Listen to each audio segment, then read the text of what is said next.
470 strikes against the Crimean Peninsula across a single operational window of roughly 6 hours. Naval infantry storage facilities at Sevastopol, fuel terminals at Feodosia, command and control nodes at Saki, the S-400 battery complex at Yevpatoria, which had been the centerpiece of the integrated air defense network covering the western approaches to the peninsula for the better part of 3 years, the Belbek airfield, the Black Sea Fleet Headquarters Annex, the Naval Aviation Maintenance Facility at Kacha, 6 radar sites along the coast, 2 ammunition transfer points in the operational depth, and the rail bridge connecting the Jankoy logistics hub to the southern approaches, which was struck twice in the same hour and rendered non-functional for the duration of the operational window. What I want you to understand, before we go any further, is that the strike package was not designed to destroy Crimea as a military problem. Crimea is not destructible as a military problem in a single operational window, and any planner suggesting otherwise would not survive the first review of their proposal. The strike package was designed to do something more specific and more interesting, which was to overwhelm the integrated air defense network covering the peninsula for a long enough period that the consequential strikes inside that period could reach their actual targets, and to do so in a way that demonstrated the network could be overwhelmed at a tempo and density that the Russian command structure had previously believed was not available to Ukraine. The political and operational consequences of that demonstration are going to outlast every individual target struck during the operation, and they are going to outlast them by a substantial margin. Let me set the context for what the Crimean Air Defense Network actually was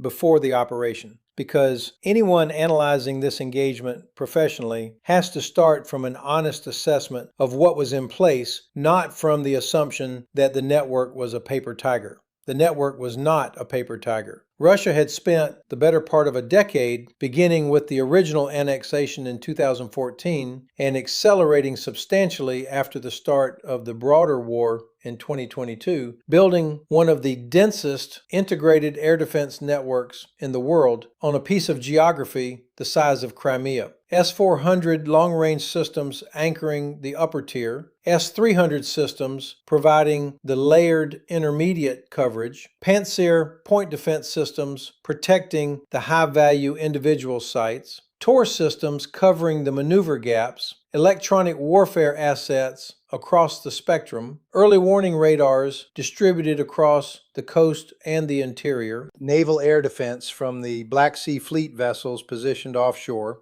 aviation cover from the Belbek and Saki airfields, providing additional engagement capability for any threats that the surface-based systems missed. The architecture was real, the engineering was serious, and the assumption underlying the architecture, which is the assumption I want you to focus on, was that the density and the layering would compensate for any individual system failure, that the network would degrade gracefully under attack, and that any Ukrainian strike package capable of reaching meaningful targets inside the peninsula would have to be small enough that the network could absorb it without being driven across its saturation point. That assumption was the load-bearing element of the entire Russian operational concept for holding Crimea, and it was the assumption that Ukraine spent the better part of 18 months preparing to invalidate. The preparation was not a single program. It was the integration of multiple capabilities that had been developed in parallel, and that by the spring of this campaign season had reached a level of maturity that allowed them to be sequenced into a coherent operational concept. Long-range strike systems, including Western-supplied cruise missiles that had been delivered in numbers and configurations that earlier reporting had consistently underestimated. Ukrainian-developed long-range one-way attack drones, the technical specifications of which had advanced substantially through iterative deployment cycles against Russian targets in the operational rear. Naval drone systems that had matured from the initial generation that struck the Black Sea Fleet in 2022 and 2023 into a more capable family of platforms with longer range, larger payloads, and better terminal guidance. Electronic warfare capabilities specifically optimized to spoof and degrade the Russian air defense fire control radars, and the targeting intelligence that pulls all of those capabilities together into an operational concept that knows what to strike, when to strike it, and in what sequence. The targeting intelligence is the part of the operation that I want to spend particular time on because it is the part that anyone studying this professionally has to understand most carefully. The targeting picture for Crimea that Ukraine assembled over the preceding 18 months was built from a combination of signals intelligence, imagery intelligence, human intelligence from the Ukrainian population still resident on the peninsula, and the kind of pattern of life analysis that takes months of sustained surveillance to develop. The location of every major Russian air defense site was known. The rotation schedules of the operating crews were known. The maintenance windows during which specific systems were taken offline for periodic servicing were known. The frequency bands and operational modes of the fire control radars were known. The communications architecture connecting the network was known, including the specific nodes through which engagement coordination passed and the alternate paths that would be activated if the primary nodes were taken offline. That level of targeting fidelity is not a capability that exists in most militaries. It is the product of a sustained intelligence effort focused on a single geographic problem over a period of years, and it is the precondition for the kind of operation Ukraine actually executed. Without the targeting picture, the strike package would have been a hopeful mass attack against a defensive network too dense to penetrate. With the targeting picture, the strike package was a sequenced operation against a defensive network whose specific vulnerabilities in their specific locations at their specific moments had been cataloged in sufficient detail to make the entire network operationally tractable. The opening phase of the operation, in the first 90 minutes, was almost entirely directed against the air defense network itself, not against the consequential targets that the broader operation was designed to strike,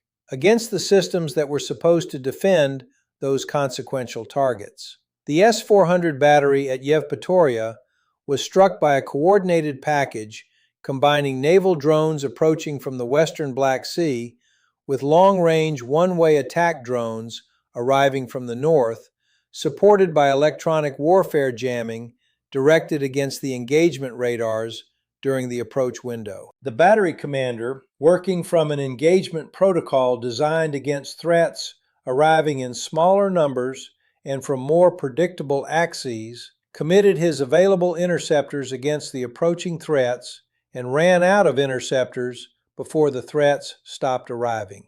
The S-400 site was reduced over a period of roughly 40 minutes, with multiple launchers destroyed, the engagement radar disabled, and the command vehicle struck during the secondary phase of the attack when the operating crew was attempting to relocate to an alternate position.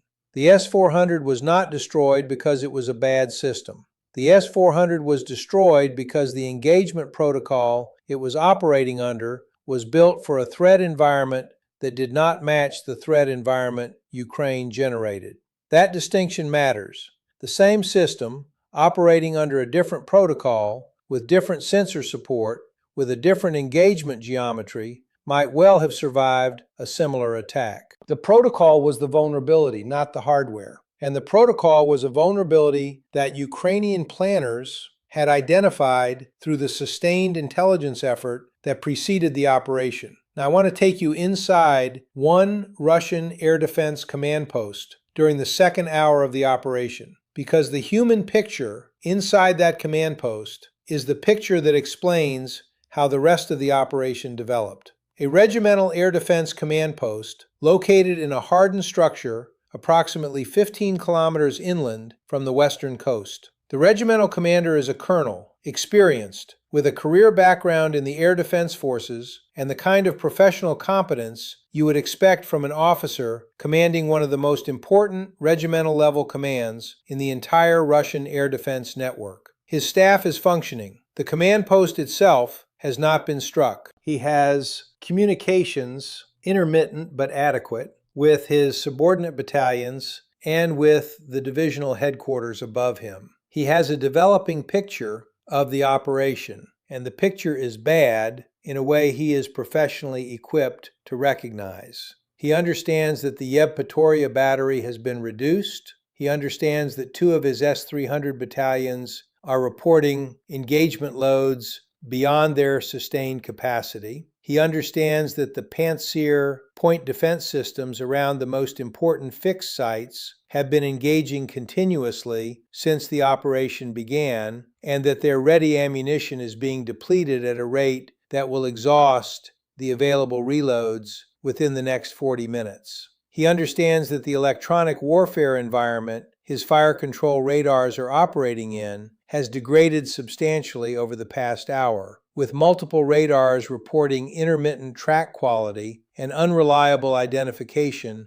of inbound threats. He has options. He can attempt to reposition surviving systems to alternate sites, which would temporarily reduce the engagement coverage, but would protect the systems from the strike package that he can now see as being directed against fixed positions. He can request emergency reinforcement from the Air Defense Reserve, which is positioned on the mainland and would require time to reach the peninsula across infrastructure that may or may not be operationally available. He can attempt to consolidate his remaining engagement capacity around the highest value targets, accepting that lower value targets will be uncovered. Or he can continue the engagement under the existing protocol and hope that the strike package exhausts itself before his network does. He requests permission to reposition. The request goes up. He waits. 45 minutes later, the answer comes back. Permission denied for repositioning of fixed sites. The political guidance from above the divisional headquarters is that the air defense network must continue to engage at maximum capacity, that any movement of systems from their assigned positions would be politically interpreted as a retreat under fire, and that the engagement must be sustained until the strike package is defeated, regardless of the cost to the network. The colonel acknowledges the order. He issues the corresponding instructions to his battalions. He understands, as he is issuing them, that the order is going to result in the destruction of additional systems that could have been preserved through repositioning, and that the destruction is going to be paid for by the engagement capacity available for the next operation, not by the engagement capacity available for this one. That is the moment. That is the moment when an experienced air defense commander, sitting in a functioning command post with the professional competence to understand exactly what his network can and cannot survive, accepts that the decision authority required to preserve his network has been withheld for political reasons, and that the network will continue to engage under conditions that will produce its progressive destruction. He is not failing. His operators are not failing. The systems are not failing in any way that reflects on their engineering. The decision architecture above the network failed, and it failed in the specific way that Russian decision architectures have been failing throughout this war, which is that the political weight attached to the appearance of holding ground prevented the operational adjustment that holding ground would actually have required. Pull back from the command post and look at what happened across the network during the next 4 hours. The second phase of the Ukrainian operation, which began approximately 90 minutes after the first strikes, was directed against the consequential targets that the air defense network had previously protected. The fuel terminals at Feodosia, struck by a combination of cruise missiles and naval drones that approached the harbor from the southeast in a vector that had previously been considered adequately covered by the coastal defense network. The naval infantry storage at Sevastopol, struck by long-range one-way attack drones that arrived in a sustained flow over a period of roughly an hour and that overwhelmed the local point defense by sheer volume after the supporting layered systems had been either destroyed or driven into reduced engagement modes. The command and control nodes at Saki, struck by precision systems that arrived during a window when the local electronic warfare environment had been degraded by the supporting jamming package to a level that prevented the engagement radars from generating reliable fire control solutions. The Belbek airfield was struck during the third hour, with the strikes timed to coincide with a window when the available aviation cover was committed to other sectors of the engagement and the runway repair equipment was located in positions vulnerable to the strike package. The Black Sea Fleet Headquarters Annex was struck during the 4th hour, with the strike directed against the specific section of the facility that housed the operational coordination cells for the fleet's anti-submarine and surface engagement missions. The Naval Aviation Maintenance Facility at Kacha was struck during the 5th hour, with the strike directed against the hangars containing the helicopter assets that supported the fleet's operational reconnaissance and search and rescue capabilities. The rail bridge at Jankoy was struck twice during the 6th hour, with the second strike directed against the repair equipment that had begun arriving at the site after the first strike. That sequence is worth noting specifically because it tells you something about how the Ukrainian targeting cell was thinking. The first strike disabled the bridge. The second strike disabled the response to the first strike. The combination produced an interruption in the rail logistics flow that was substantially longer than either strike individually would have produced, and that compounded the operational stress on the entire Russian logistical apparatus across the peninsula during the period in which the strike package was being processed. The cumulative damage across the 6-hour window was not in absolute terms decisive. The Russian military is not going to lose Crimea because of a single operational window. The infrastructure that was struck can be repaired. The systems that were destroyed can be replaced. The personnel losses, while not negligible, are not at a scale that affects the broader force structure. What was actually destroyed, the analytically significant casualty of the operation, was the assumption that the Crimean air defense network could not be driven across its saturation point by Ukrainian capabilities operating from the territory and platforms Ukraine had available. That assumption had been one of the load-bearing elements of the Russian operational concept for the entire southern theater. The Crimean network anchored the eastern flank of the Russian air defense umbrella over the broader operational area. It provided coverage for the Black Sea Fleet operations, for the logistical infrastructure supporting the Russian forces in southern Ukraine, and for the political symbolism that the Russian leadership had attached to the peninsula since the original annexation. The assumption that the network could not be overwhelmed at scale was the precondition that made all of those secondary functions possible. Without the assumption, the operational concept built on top of it has to be reconsidered, and the reconsideration is going to consume planning resources and command attention that the Russian system has been increasingly stretched to provide. This is the part of the analysis that travels beyond the specific engagement. The Ukrainian operation against the Crimean air defense network is going to be studied carefully in every general staff that has been thinking about how integrated air defense holds up against a determined adversary equipped with modern long-range strike capabilities and the intelligence picture required to direct those capabilities against specific systemic vulnerabilities. The conclusions are not going to be comfortable for anyone whose operational concept depends on the assumption that a sufficiently dense defensive network can compensate for the saturation vulnerabilities that are mathematically inherent in any layered air defense architecture. The mathematics are not new. The mathematics have been clear for the better part of a decade. What has been new in the past several years is the operational demonstration of those mathematics against networks of various levels of sophistication. The Iranian operation against the IDF Northern Command earlier this year was one demonstration. The Ukrainian operation against the Crimean network is another. The networks were different, the strike packages were different, the geographic and operational contexts were different. The underlying logic is the same. Any layered air defense network, no matter how sophisticated, has a saturation point. An adversary willing to expend the inventory and the planning effort required to exceed that point against a network whose specific vulnerabilities have been identified through sustained intelligence effort can produce exactly the kind of consequential damage that both operations produced. What the Ukrainian operation added to the analytical picture, beyond what the Iranian operation had already established, was the demonstration that a state actor with substantially smaller offensive missile inventories than Iran possesses can achieve the same operational effect against a substantially smaller defensive network, provided the intelligence picture is sufficient to direct the available strike capacity against the specific systemic vulnerabilities rather than against the network as an undifferentiated mass. The Iranian operation overwhelmed the Israeli system through volume. The Ukrainian operation overwhelmed the Russian system through precision. Either approach works. Either approach produces the same kind of consequential damage.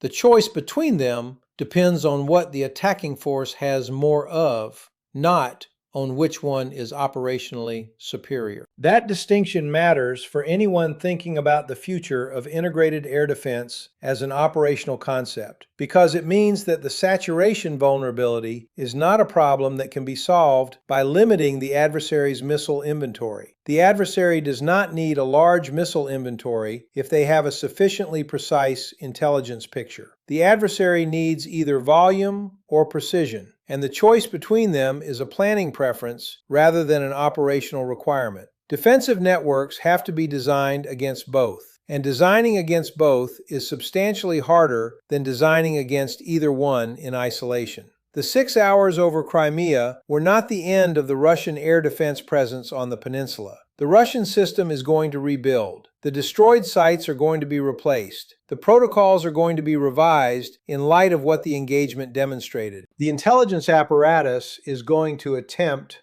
to identify the Ukrainian capabilities that produced the saturation and to develop countermeasures against the specific platforms and tactics involved. None of that rebuilding is going to be quick, and none of it is going to restore the network to the operational state it was in before the operation. But the network, as a category of capability, is not going to disappear from the peninsula. What is going to disappear, and what has already disappeared, is the assumption that the network constitutes a reliable defensive umbrella under which the broader Russian operational concept can be conducted with confidence. That assumption was the actual target of the operation. The S-400 battery at Yevpatoria was a means. The fuel terminals at Feodosia were a means. The rail bridge at Jankoy was a means. The assumption was the end. And the assumption is the casualty that the Russian operational concept is going to have to reckon with, not for the duration of this campaign season, but for the duration of every campaign season that follows it, until the Russian system either rebuilds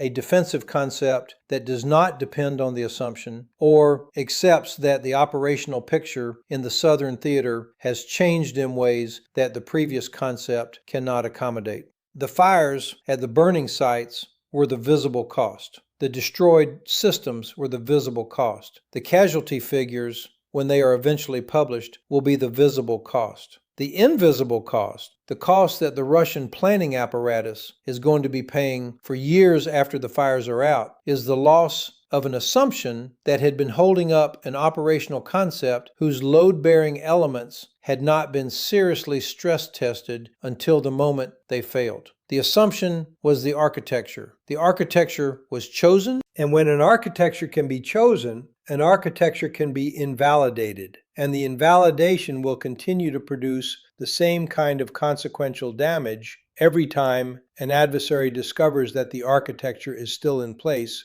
after the assumption underneath it has already failed.